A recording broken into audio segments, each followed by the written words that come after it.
Welcome to our channel, everyone. My name is Aman. I'm a regulated Canadian immigration consultant, and today I'm sitting at University of Alberta Dentistry Division because in last year I made a few videos about physiotherapy, how you can come to Canada as a physiotherapist, and I made a video on one of my friends' journey to Canada as a physiotherapist. A lot of people ask me this question that what about dentists? So a little known fact is that my wife is also a dentist. She is studying right now at University of Alberta, and that's how I met this wonderful gentleman, Raghav. He's also a student here at UOA, and today we're going to learn about his story, how he came to Canada, and how he ended up in University of Alberta.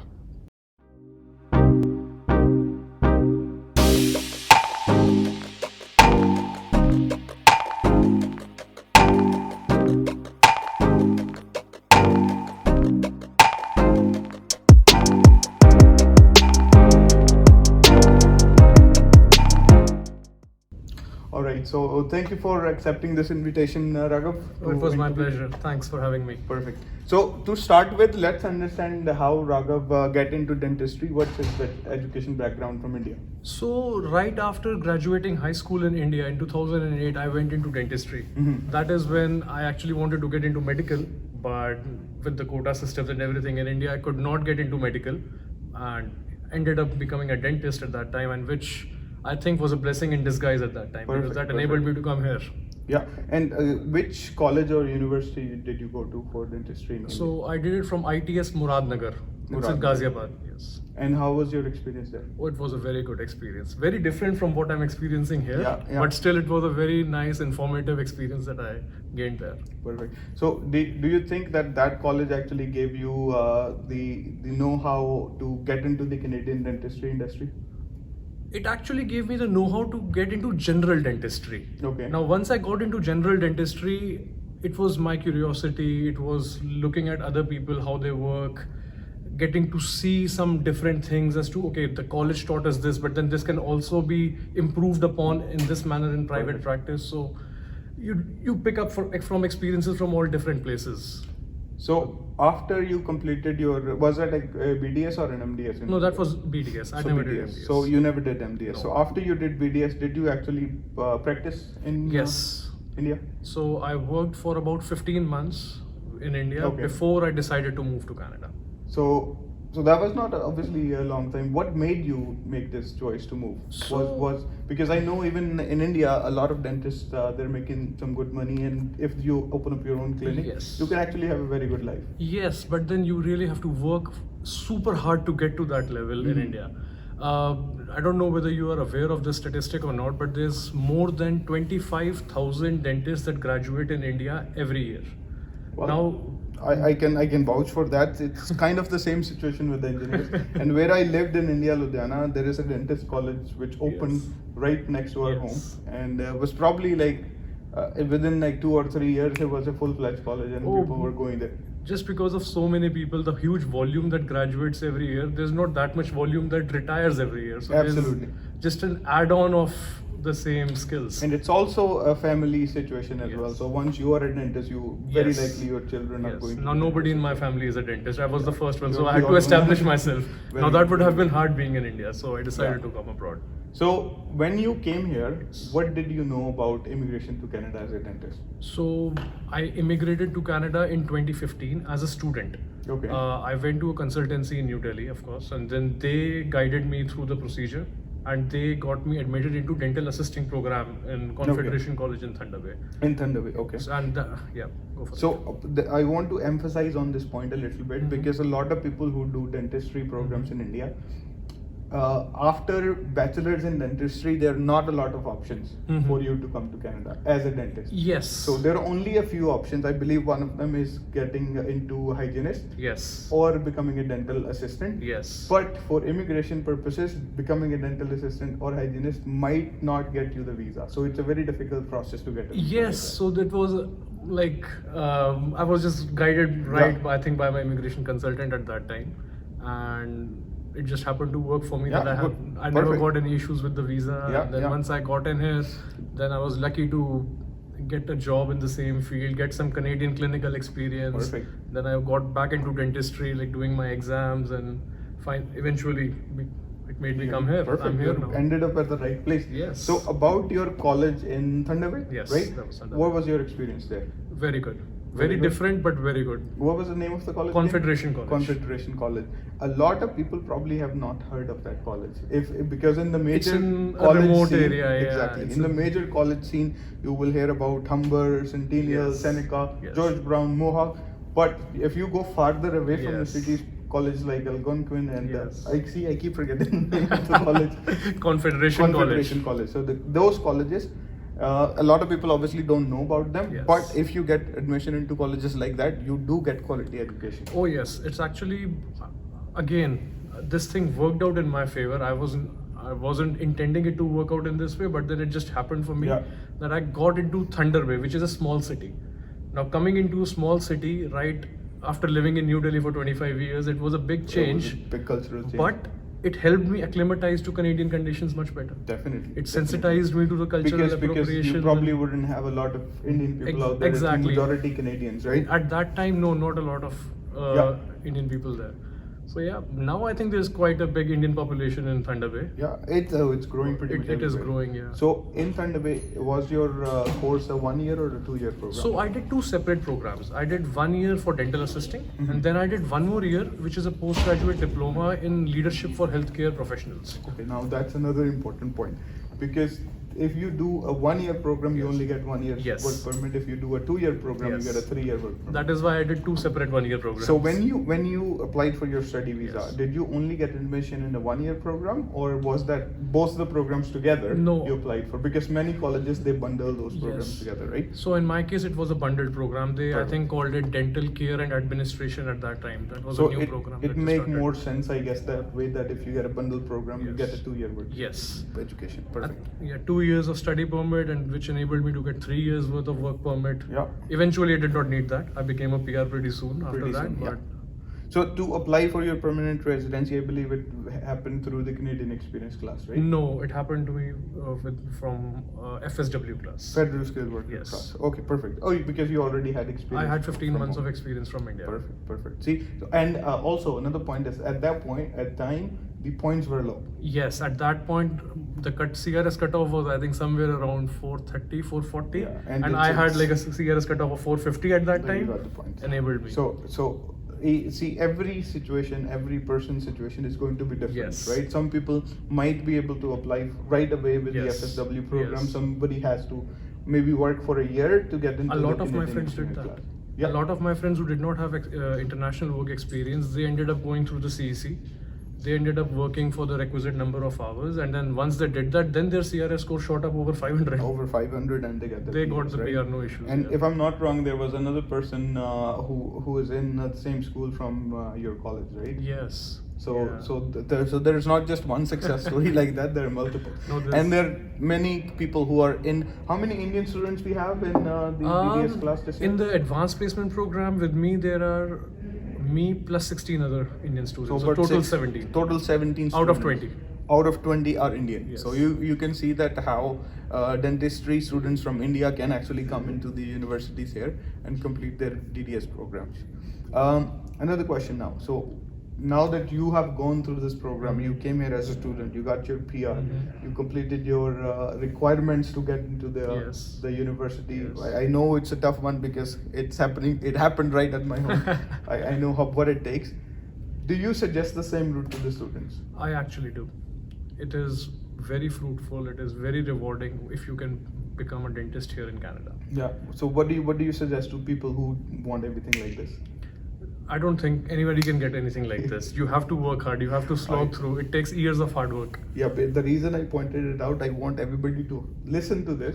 that this goal, this journey is not a very small No. journey, and the achievements or the recognition and the income or whatever status you are going to get at the end of it, it's worth all the time and effort you're going to put Exactly. into it. I think there's a saying for it, right? If it's easy to get, it's not worth it. It's not worth it. But in this situation, it's going to be worth it. Yes. You just need to sit tight, do whatever is required of you, Yes, and you let have the to- system do the job. Exactly. I mean, the rules are made there. The rules are stand the way they are, and you have to work You your have way to through work. them. Yeah, and I can tell you that there are not too many universities No. here who would give you the seats? I believe how many? 5? I think 10 or something. 10 There's- universities? There's UBC. I don't think UBC takes international students, so Okay. no, not UBC.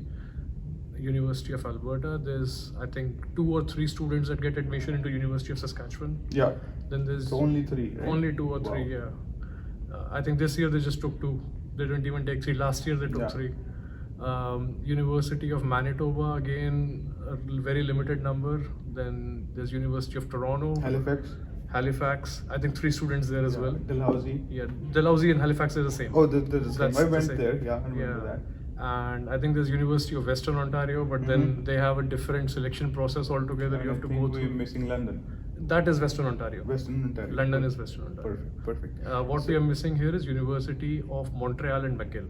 Okay. Those are perfect. the 2 that we missed, but So that's there about it. are they're not a huge amount but of seats, but No, there are a no. few which you have to obviously Exactly. compete There's against, right? there's competition there for There is sure, obviously. but then again you have to work through it. And I can tell you that since as I said, that my wife went through this whole program, I can tell there is a lot of support and a lot of people who are actually teaching these courses Yes. in Canada. So if you're here, you are obviously going to Yes. be able to find somebody which matches your frequency, and then you Yes, can. there are a lot of training institutes, and recently, I think just a couple of years ago, when they started to give all the financial assistance as well. Yeah.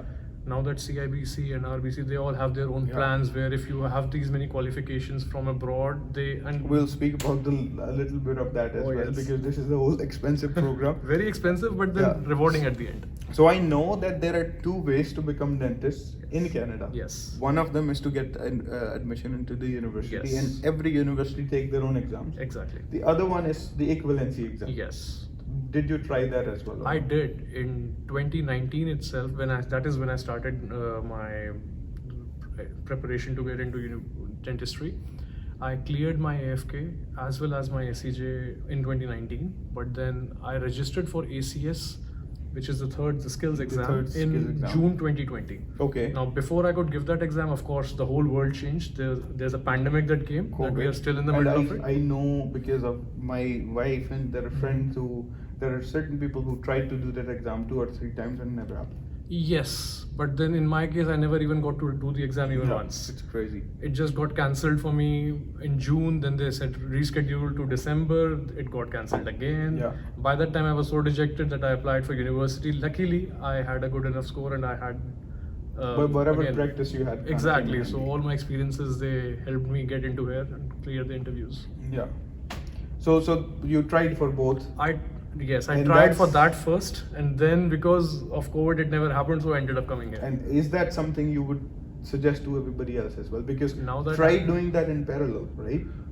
I don't know whether it's a good idea to try doing both of them in parallel or not. It's Okay. just too stressful that It way. is definitely. And And you need a lot of time. we need a lot of time, we need A a lot lot of of money. practice, a lot of financial support. Yeah. But now that I'm here in the university and I'm enjoying university life again, I always tell people come to university. Come to the university. Exactly. It's going to be a huge difference. There is a big difference. I mean, looking at it now that I'll graduate out of here in 2024, I'll get the DDS degree in front of mine. Mhm. That DDS itself would enable me that if I want to, it just gives me flexibility. If I want to go to Obviously. States, I can go to States. You If I can go, want to go to exactly. Europe, I could go to Europe. If I want to go to Australia, anywhere, the world opens up once you have the Definitely. DDS degree in front of your name. If I would to go through equivalency, I would remain a BDS, which is my BDS, degree from yeah. India, and I don't And think they would write equivalent to DDS on your.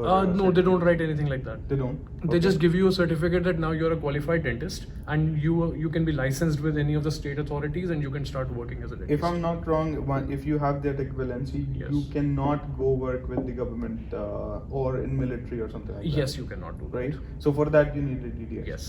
Another important question Or comes to my DMD. mind. Yeah. To apply to the university and get accepted, Hmm. do you need to be a permanent resident of Yes. Canada? Yes, that is very strict. You either need to be a citizen or a permanent resident. Or a permanent residency, Yes. and also that there is a high IELTS requirement as well. I think it's 7 It's specific for every university. university, Like okay. where we are right now, University of Alberta.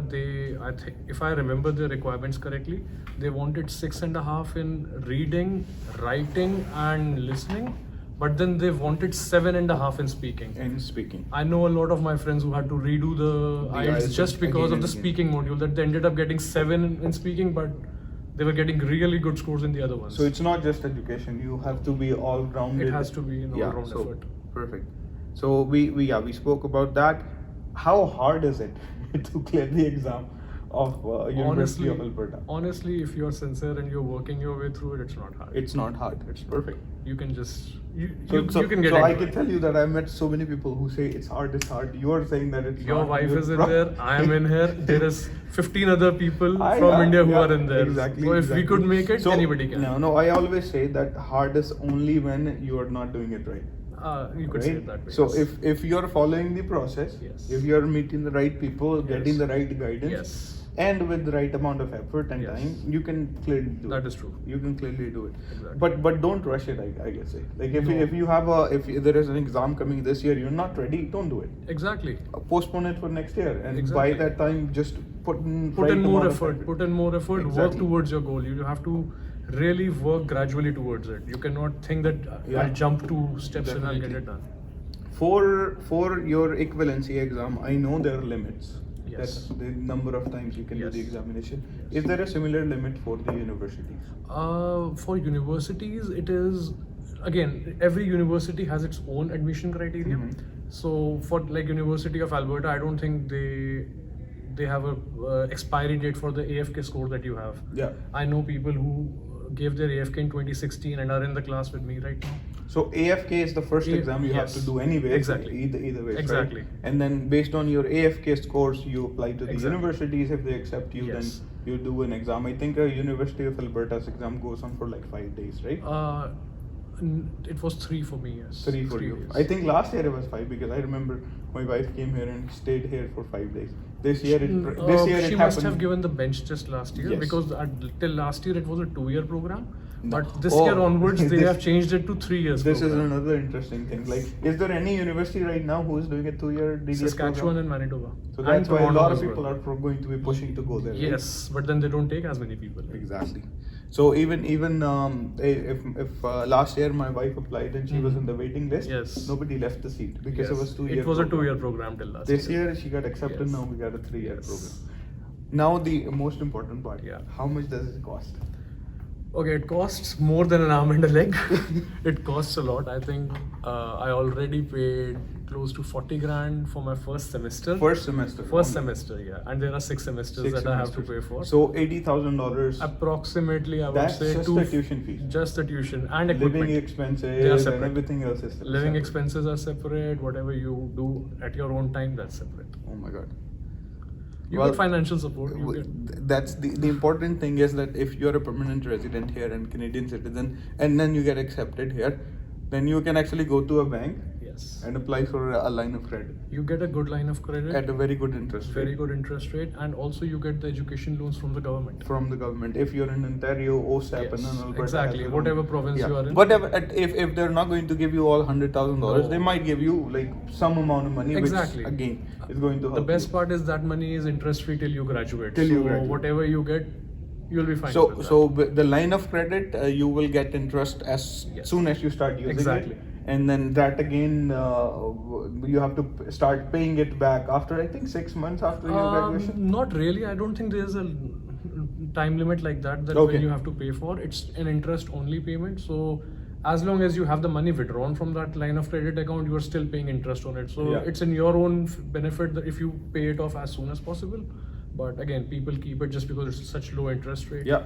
Who cares? Yeah. I think the universities, the banks would probably give about $300,000, or sometimes even more. a for little more than that. because they understand that beside the tuition fees, you obviously going to have Exactly. to do your You have living, to put food on the living- table. living expenses, Yes. and if you're coming to a city like Edmonton or Alberta, from wherever you are, obviously right away you're not going to be able to buy a home. No, You're going to no. rent, and all of the car Exactly. expenses and everything is There's going to be there. Quite a few expenses, yeah. So somebody who is in any part of the world, India, Iran, because that's the two countries where most of the dentists Exactly. are coming from. Yes.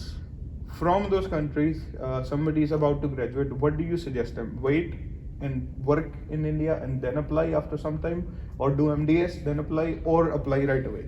Come as a student. Honestly, for me, it worked out in my favor that I Okay. worked a little before coming here. So I had that experience and that clinical outlook as to what I'm looking at and what I want Yeah. to do.